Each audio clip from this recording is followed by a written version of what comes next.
Silakan. Tadi pertanyaan yang sebelumnya itu Al-Quran ya Pak ya. Ya, Al-Quran kan memiliki peran kehidupan sehari-hari yang ingin saya tanyakan. Panduan sosial, contohnya seperti apa Pak?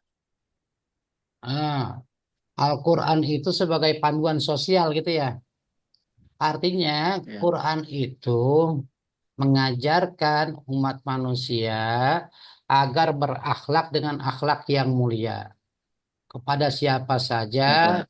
kepada orang yang beragama apa saja, gitu. Selama dia wujudnya manusia, itu harus dihormati, harus dipergauli, harus dijaga hak dan kewajibannya. Gitu. Jadi dalam berinteraksi sosial diatur. Contoh ya, diperkuat dengan hadis Nabi.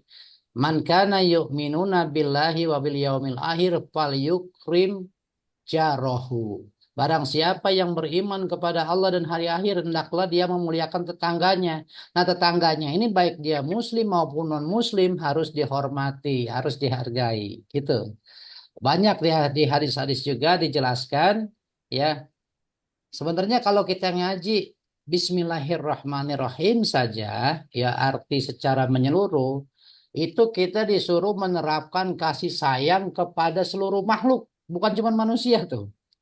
Jadi pertama kita menerapkan kasih sayang kepada diri kita sendiri. Kita merasa kita kan gini artinya kita harus bermanfaat dan harus sayang sama diri kita sendiri. Jangan sampai diri kita itu diceburkan ke jurang kebinasaan atau kepada perbuatan dosa. Seperti Anda nih diberikan kepercayaan oleh Allah ya untuk kuliah di Universitas Raharja itu kepercayaan dari Allah. Karena dari sekian banyak orang di kampung Anda yang kuliah di Raharja cuma Anda, ibaratnya gitu.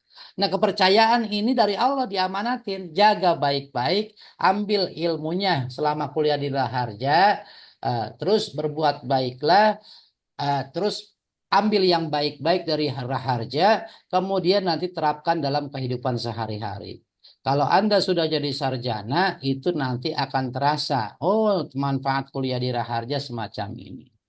Nah, dari sekian sarjana, dari Raharja di seluruh Indonesia, kita bersaing lagi. Nanti dipilih.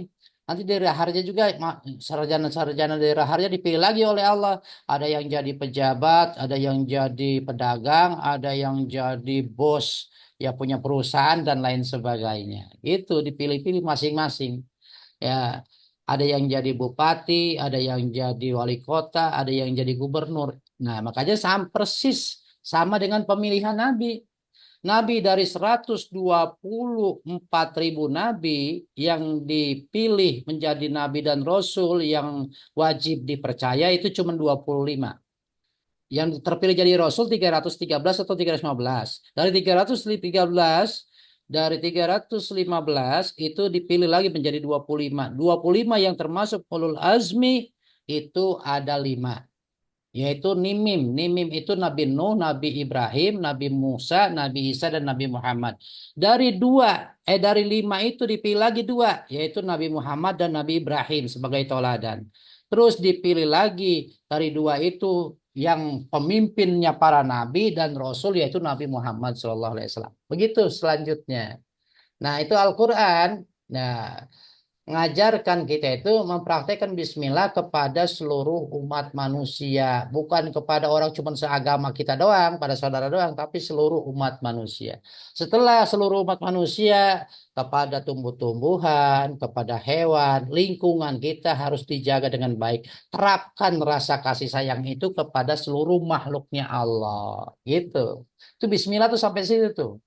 Nah, itu artinya Al-Quran mengajarkan kita dalam hablum minan nas, hubungan antar sesama manusia atau makhluk Allah. Paham sampai di sini? Oh Terus iya Pak, berarti mengajarkan Al-Quran itu mengajarkan seperti keadilan, kasih sayang, terus kepedulian terhadap sesama dalam komunitas gitu ya Pak ya? ya, ya semacam itu.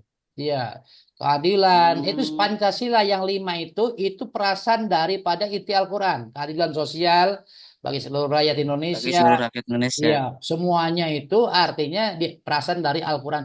Itu bukan cuma untuk Indonesia, tapi seluruh umat manusia kalau Al-Quran. Gitu ya. Berbuat adilah kamu, idilu huwa aqrabu littaqwa. Berbuat adilah kamu itu karena keadilan itu termasuk mendekatkan kamu atau menjadikan kamu menjadi orang yang takwa. Gitu. Artinya bukan cuma kepada orang Indonesia. Cuman kalau di Indonesia kan negara kita Indonesia, jadi bikinnya ya itulah keadilan buat seluruh rakyat Indonesia. Tak sedangkan kalau di Al-Quran untuk seluruh umat manusia di dunia. Gitu. Paham ya itu ya, Ajul? Iya Pak, terima kasih Pak atas Ya, sama-sama. jawabannya. Ada Iya lagi? Pak. Silakan. Ramdhani mau nanya kayaknya nih. Senyum-senyum aja. Enggak Pak. Ya, silakan Muhammad Samsul.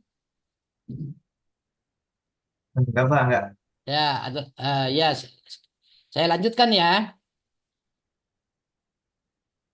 Saya lanjutkan. Yang sumber hukum yang ketiga di dalam Al-Quran itu ya sebenarnya ada di Quran, cuma secara tidak secara tekstual, adanya secara konseptual, gitu ya. Di dalam hadis juga ada, tidak secara tekstual, teman konseptual. Cuma secara tekstual tidak ada, jadi dianggapnya di Al-Quran itu tidak ada, misalnya di Sunnah itu juga tidak ada, cuma poin-poin tertentunya saja. Kemudian adalah yang disebut dengan ijma. Ijma itu adalah ini ya, pendapat ulama atau ijtihad para ulama ahli fikih misalnya gitu ya, ahli fikih ijtihad. Nah, jadi ulama itu berpendapat ya dengan mengambil istimbat hukum dari Quran dan istimbat hukum dari hadis untuk memutuskan sesuatu perkara yang tidak ditemukan dalil qot'inya di dalam Quran maupun di dalam hadis. Jadi ulama itu bersepakat. Sepakat itu, nah ini disebut ijma adalah ittifaqu mujtahidi ummati Muhammadin sallallahu alaihi wasallam wa wafatihi fi asri minal a'sari ala amrin minal umur. Kebulatan pendapat semua ahli ijtihad umat Muhammad sesudah wafatnya pada suatu masa tentang suatu perkara hukum. Gimana yang disebutnya ijma? Nah, ijma ini nanti dijelaskan di bawahnya ya. Nah, ijma itu ada ijma qauli ucapan, ada ijma sukuti diam. Ijma yang termasuk ijma ya, di antaranya di sini masih ada macam ijma yang lain ya. Ya, ijma itu ulama berpendapat di sini ada contohnya nanti di sini. Oh, enggak ada. Bentar. Ya. Seperti hukum di ijma di sini nih.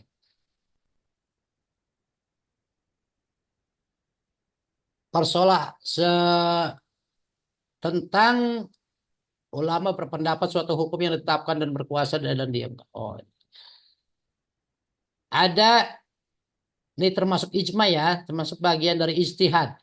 Ketika Abu Bakar ragu tentang membukukan atau memushafkan Al-Quran, Sayyidina Umar dengan gagahnya mengeluarkan argumen. Karena pada masa Nabi tidak ada pembukuan Al-Quran. Tapi Umar melihat suatu keadaan karena banyak penghafal Quran, banyak yang gugur pada saat perang melawan orang-orang munafik.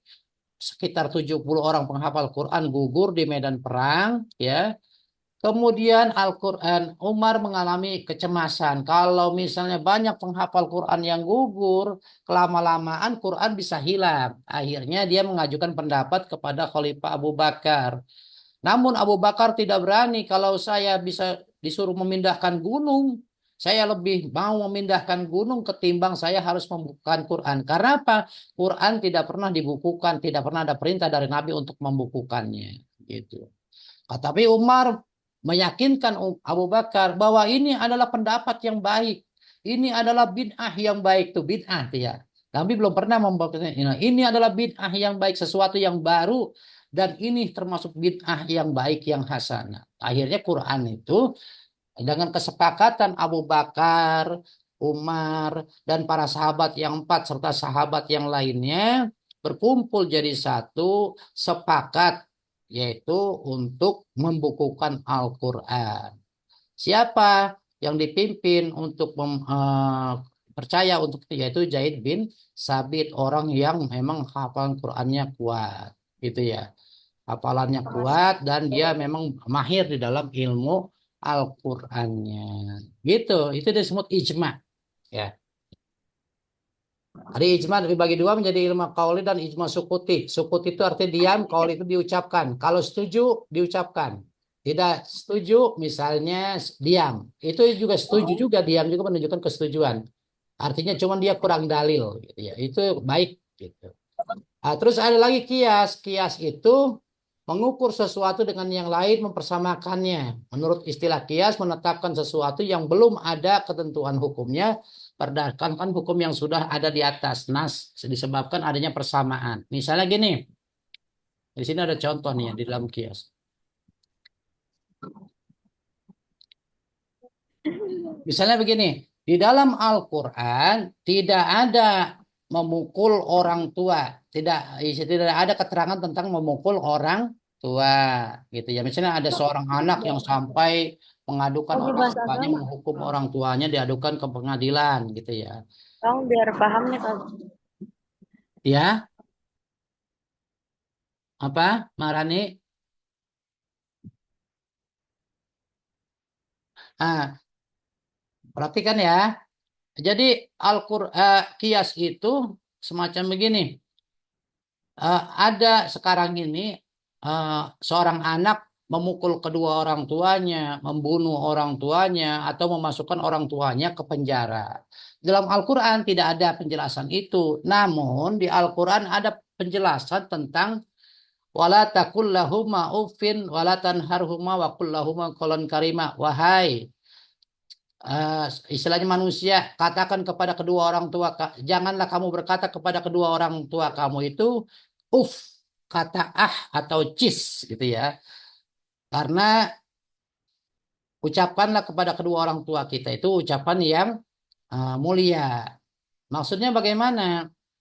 Berkata ah saja di Al-Quran itu sudah haram dan dosa besar. Misalnya gini, saya Teku Dani misalnya. Disuruh sama emaknya, Tong Dani, bahasa orang Betawi ini ya, bukan bahasa Aceh ya. Tong Dani beli garam di warungnya Mpok Lima gitu umpamanya ya. Nah terus Dani menjawab ke Mak, Mak saya udah kuliah, Mak besar masa disuruh beli garam gitu. Menolak gitu ya. Ah emak nih nggak ngerti anak muda gitu umpamanya. Nah Dani berkata semacam itu sudah melukai perasaan orang tua. Nah, melukai perasaan orang tua itu dosa besar gitu. Apalagi sampai memukulnya, apalagi sampai eh, memenjarakannya, itu lebih durhaka dan lebih dosa besar. Itu percontohan kias ya. Nah, terus selanjutnya kedudukan kias itu sebagai sandaran eh, hukum yang keempat. Setelah di Al-Quran tidak ditemukan, di hadis tidak ditemukan, di ijma ulama tidak ditemukan, kias. Kias itu baru bisa diberlakukan. Gitu ya. Nah ini ada soal-soal yang nanti harus dijawab, pengertian tentang hukum Islam menurut bahasa dan istilah. Sebutkan sumber hukum Islam, jelaskan mana Quran, hadis dan kias tadi sudah dijelaskan. Nanti Anda tinggal menjelaskan lagi ya di tentang sumber hukum Islam yang disepakati oleh jumhur ulama dan tidak disepakati, tentang istilah istibhab tadi di bawah tuh ya. Istilah istibhab, maslah mursalah, aurab, sadu zara'i, syar'un mangqablana, itu di slide yang paling bawah itu tinggal dibaca saja ya. Demikian eh, penjelasan tentang pertemuan 3 kali ini. Mudah-mudahan bisa bermanfaat buat kita semuanya. Silakan bagi Anda yang mau bertanya. Saya stop share dulu ya. Silakan yang mau bertanya. Siapa ini? Vina Nailul Izzah mau bertanya. Amin, amin ya Allah ya Rabbal alamin. Allahumma amin. Siapa yang mau bertanya tadi? Syauki. Saya Pak, saya mau bertanya Pak. Ya, Syauki. Siapa tuh? Tajul Syauki. Pak. Dia kemana nih ya? Dia hadir nggak ya? Oke. Sebentar loh. Ini ada yang tidak buka video. Bentar Pak. Ya, Rehan, Entus, Selvia, Siapa Pak? Dea, Rehan, Entus, mana Entus? Ya. Hadir Pak, hadir, hadir. Nah, tadi silakan yang mau bertanya. Silakan yang mau bertanya. Jul, tadi katanya mau nanya, Jul. Tadi Pak, tentang ijma Pak. Iya, tentang ijma bagaimana maksudnya? Ada suaranya nggak Pak? Ada. Ya, jelas. Ayo silakan, Jul. Ada suaranya ada. Silakan, Jul. Jul, naik, Jul. Koneksi internet tidak stabil. Hah? Ini Pak, tadi kan tentang ijma ya Pak. Itu Ya. dalam Al-Quran ada nggak yang menjelaskan tentang ijma? Quran surat berapa, ayat ke berapa, dan artinya apa Pak? Nah, ijma itu bukan penjelasan secara ini gitu ya. Artinya pendapat umat Nabi Muhammad itu menunjukkan berkah itu dalam hadis gitu ya. Kalau dalam Al-Quran tidak dijelaskan. Cuma kalau bahasa Al-Qur'annya adanya wasyawirhum fil amr, bermusyawarahlah kamu dalam segala urusan. Itu artinya termasuk dalam ijma. Artinya gini, kalau tidak ada pendapat, misalnya tidak ada sesuatu hukum yang jelas yang belum didapati, maka kita disuruh bermusyawarah. Para ahli, ini bukan ya, para ahli, ya semuanya bermusyawarah. Nah, musyawarah Ijma itulah itu kesepakatan ulama kan Pak ya? ya kesepakatan. Hasil dari musyawarah itulah maka disebutnya ijma gitu. Itu ayat Al-Qur'annya itu wasyawirhum fil amri, bermusyawarahlah kamu dalam segala urusan gitu, dalam suatu urusan. Begitu. Nah, hasil dari musyawarah itu disebutnya ijma. Paham ya, Jel ya? Kalau keterangan Al-Quran tidak ada nggak dalil, yaitu dalilnya tentang kita disuruh musyawarah. Tidak dijelaskan secara Suara. karena kan Al-Quran ceritanya tentang sebuah simbol. Artinya pemahaman kata ini dimaknai secara dalam. Oh, ini maksudnya ini. Gitu. Hmm. Kayak tadi kan disuruh berbuat adil kepada seluruh makhluk Allah. Tapi ulama Indonesia di dalam istilahnya menjadikan berlaku keadilan bagi seluruh rakyat Indonesia itu termasuk ijma juga. Cuman ijma ulamanya orang Indonesia, ulama Indonesia gitu. Ada lagi? Bagaimana Jol? Udah paham? Gias, mana Gias? Mananya Jas? Maharina apa Maharani nih? Paham Pak, iya Pak, paham. Apip mau nanya kayaknya dia. Oh iya, silakan. Apik. Ya Pak, bentar Pak. Apip Nuridban Pak. Aduh, Iya. tajam. Jangan cuma satu orang yang bertanya. Ya Pak, Ya, saya mau nanya tentang ijma Pak. ijma. Di bagian Ya, apanya? ini tadi saya di bagian perannya Pak. Iya. Bagaimana peran ijma dalam memutuskan masalah-masalah kontemporer yang tidak disebutkan dalam Al-Quran atau hadis. Apanya? Bagaimana? Kurang jelas kedengarannya. Bagaimana peran ijma dalam memutuskan masalah-masalah kontemporer yang tidak disebutkan secara spesifik dalam Al-Quran atau hadis. Iya. Justru peran ijma itu, ya, peran ijma itu adalah nanti akan berujung kepada keputusan yang memang tidak dijelaskan secara jelas dalam Al-Quran maupun hadis. Contoh ya, ijma nih, yang perlu diijma sekarang ini bagaimana tentang dagang online atau multi level marketing. Ini zaman kontemporer ya. Ini. Itu perlu ada kesepakatan antara ulama fikih, orang perbankan ya, seperti dagang online itu kan di fikih sudah disebutnya salam memesan gitu ya. Cuman keakuratan datanya seperti apa? Itu ulama fikih harus berperan. Seperti begini. Eh, berbelanja dengan ya itu dagang online lah, itu harus ada hukum yang jelas. Yang kedua tentang ada lagi multi level marketing itu tuh, ada orang yang misalnya dagang tapi melalui multi level itu. Nah, sebagian ulama secara sendiri ada yang mengatakan itu haram, ada yang mengatakan itu boleh. Tapi kalau cuma sendiri-sendiri pendapat itu tidak kuat. Makanya harus disepakati antara ulama-ulama ahli fikih dengan ulama ahli ekonomi harus bergabung jadi satu, nanti memutuskan sebuah hukum. Sehingga hukum itu akan menjadi kesepakatan bersama dan tidak melanggar. Itulah yang disebut dengan fatwa gitu.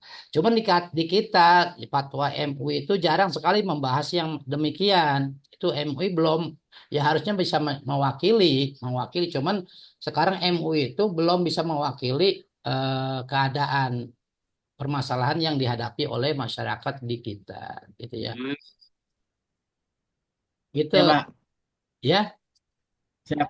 Ya, makasih, Pak. Ya. Ada lagi? Karena kita Tapi Pak, itu penjelasan penjelasan ijma itu kan apa sih pendapat dari ulama ya Pak ya? iya, tapi dia I- berdasarkan eh, Quran hadis juga. Maksudnya intisari Quran dan hadis, tidak berdasarkan hawa nafsu, berdasarkan keilmuan yang dimiliki tanpa ada tidak ada hawa nafsu di dalamnya, gitu ya. Tapi eh, artinya di petelan dari Quran secara tersirat ada ayat ini nih. Secara tersuratnya tidak ada ayatnya. Secara ini ada hadis ini nih, gitu. Akhirnya dan dikaitkan dengan fakta yang ada zaman sekarang ini. Ya, zaman sekarang ini dikaitkan dengan fakta. Sehingga ulama itu bersepakat. Oh, contoh nih ya. Contoh, waktu pertama ada bank tahun berapa itu ya? Ulama Mesir ahli fikih Yusuf Qardawi mengharamkan bunga bank, bahwa bank itu riba secara sepihak. Namun setelah bergulirnya waktu, semuanya transaksi itu menggunakan bank, gitu ya. Kan ada yang mengatakan sampai sekarang ini bank itu riba, katanya gitu, haram. Sekarang transaksi semuanya menggunakan fasilitas bank atau dengan m-banking dan lain sebagainya. Terus akhirnya ulama membuat kesimpulan pada tahun 19 berapa itu ya, 60-an kalau tidak salah, sepakat bahwa bunga bank itu halal. Artinya karena bunga bank itu pada indikasinya bukan uang yang berbunga, tapi dari nilai yang kan nilai uang itu ada nilai intrinsik, ada nilai nominal ya. Ada nilai misalnya 100.000 pada saat ini dapat seperti begini nih. Pada tahun 1994 emas itu harganya 25.000 per gram. Kemudian pada tahun sekarang nih 2024 emas itu 1 juta 1 gram. Nah itu ada nilai intrinsik itu yang hilang. Kalau misalnya orang nabung 1 juta terus tidak dibarengi dengan tambahan bunga yang menurut orang itu, maka uang itu nilainya akan berkurang. Ya, sedangkan kalau harus di-upgrade lagi nih ya, tinggal sedikit lagi sepatunya. Sedangkan kalau kita misalnya eh, menabung emas, maka kita tidak akan rugi kan? Nah, makanya itu di bank tuh dikasih bunga itu tujuannya untuk menyamai nilai uang tidak berubah. Paham ya? Paham belum sampai sini nih? Ya, Alhamdulillah Pak paham. ya. Nah, Paham, Pak. barangkali itu saja dulu ya. Pertemuan kita nih sampai jam 4. Mohon maaf, ini karena keterbatasan media. Kalau misalnya Iya Pak. ini dari kampus bisa kuat sampai 2-3 jam. Tapi kalau Buset. pribadi ini dibatasi 40 menit. Jadi ini saya udah 2 kali nambah nih. Ya, kuliahnya sangat menarik. Alhamdulillah banyak pertanyaan. Terima kasih nih yang aktif. Ya, itu semakin bagus ya. Cuman baru 2 orang, baru Afif sama siapa tadi Teguh ya? Tajul ya. Tajul. Saya inginnya yang perempuan ini nih, Iya kenapa perempuan Pak? bercanda main itu aja tuh. Ya, Mungkin ilmunya udah tahu Pak. udah pada tahu dia ya. Udah pada Presentasinya juga pinter udah nih. ini pakainya ya. Tinggal presentasi aja perempuan nih. Iya, tinggal Apa presentasi. perempuan Minggu dulu ya Pak depan ya? presentasi Presentasi. ya. Yang perempuan Iya nih Pak, minggu depan presentasi presentasikan aja Pak. enggak? Mulai dari perempuan aja ya Pak ya. Iya. Udah Iya ya. Nanya siap. offline bisa gak Pak offline? Ya, Baru hadir offline itu. ya kita itunya. Nah, itu saja yang dapat saya Tuh, sampaikan. Tajul gacor Tajul. Iya, terima Iya kasih Pak. atas segala Makasih perhatian. berarti fix ini Pak. perempuan. Wassalamualaikum warahmatullahi wabarakatuh. Assalamualaikum warahmatullahi wabarakatuh. Wabarakatuh. Ini si Reja sama Jasin baru masuk lagi nih. Dadah, Terus Bapak. Udah masuk. Iya Aduh. Pak. Sehat-sehat ya Pak. Ya, amin. Ya, amin. Tajul. Makasih ya, Pak. Ya, Ya silakan Pak. Lek. Ya, Oh, ganteng Ya, banget. Ya, Pak. terima kasih Bapak Ya. atas ilmunya. iya, makasih Ya. sama-sama. Itu atas pelajarannya. Iya, sama-sama. Terima kasih Bapak. Ini sisa 7 detik lagi Pak. 6, 5, 4, 3, 2, Dua.